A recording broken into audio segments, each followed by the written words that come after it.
Tapi kan kalau soal mental illness itu bisa jadi Ya. bukannya lebih berkurang, tapi Ya. memang orang belum tahu. Tidak Nah, teridentifikasi. tidak teridentifikasi karena ketabuan dan hal-hal yang emang dianggap dulu tuh tidak layak untuk dibicarakan ya. Jadi Betul. kalau orang stres ya Betul. udah sama dengan gila aja gitu Betul. kan. Jadi Betul. bentuk-bentuk dari aib itu sendiri yang sering terjadi di peradaban kita kan. Dan Iya. aku kira itu untuk soal mungkin ya untuk Iya. soal kesehatan mental tuh emang udah dari dulu tuh udah jadi problem gitu. Iya. Nah, aku tuh tertarik ini masalah terkait itu juga masalah misalnya gambaran utopis tadi, utopis secara Islam itu seperti Utopis apa? syariah. Iya, utopis syariah nih yang Ustadz Felix punya impikan gitu, yang Ustadz Felix impikan.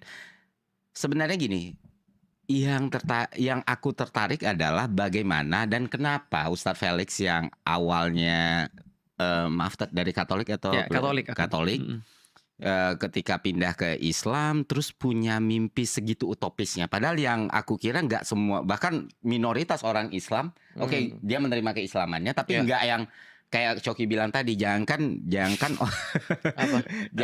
orang yang beragama lain atau orang yang tidak beragama, orang Islam sendiri pun aku yakin deep inside nggak semuanya yang setuju kalau jadi syariat. Jadi syariat. Gue lebih pengen tinggal di negara republik atau segala macam. Tapi apa yang ngedrive Ustadz Felix bukan tiba-tiba juga dalam prosesnya secara prosesnya, titik baliknya itu kayaknya ini deh bentuk paling idealnya tuh. Believe it or not, aku ketika baru masuk Islam aku langsung tertarik pada ide ini.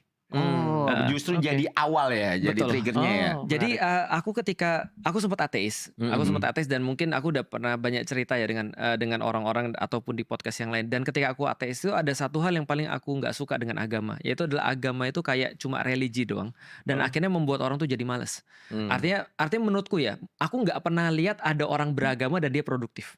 Mohon maaf aja pada saat itu ya. Aku nggak pernah ngeliat ada orang yang semakin beragama lantas dia semakin menguasai tentang kehidupan. Itu aku nggak pernah lihat.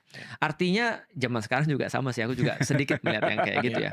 Nah, artinya aku melihat kayak agama ini untuk apa kalau gitu sebenarnya. Karena kalau misalnya kita berbicara tentang, ya lu bisa ngomong tentang dalil, lu bisa jadi hafal dengan Al-Quran, tapi kan sebenarnya hidupmu kan tidak ditandai dengan itu. Bahkan kalau sekarang kita coba simulasi, andai kan ada di satu pulau misalnya terdamparlah 100 orang, sedangkan resources yang ada cuma bisa untuk 5 orang. Aku rasa mungkin aku dibunuh duluan, itu kan ya, karena mungkin nggak ada gunanya kan ya. Orang akan cari yang pertama mungkin orang yang bisa value orang tersebut yang bisa bikin rumah misalnya, ataupun ada orang yang bisa kemudian untuk nyari makanan ataupun bisa cultivate makanan dan seterusnya. Nah, artinya pertanyaannya pada saat itu agama untuk apa? Gitu maksudnya. Nah, tapi ketika aku kemudian mencari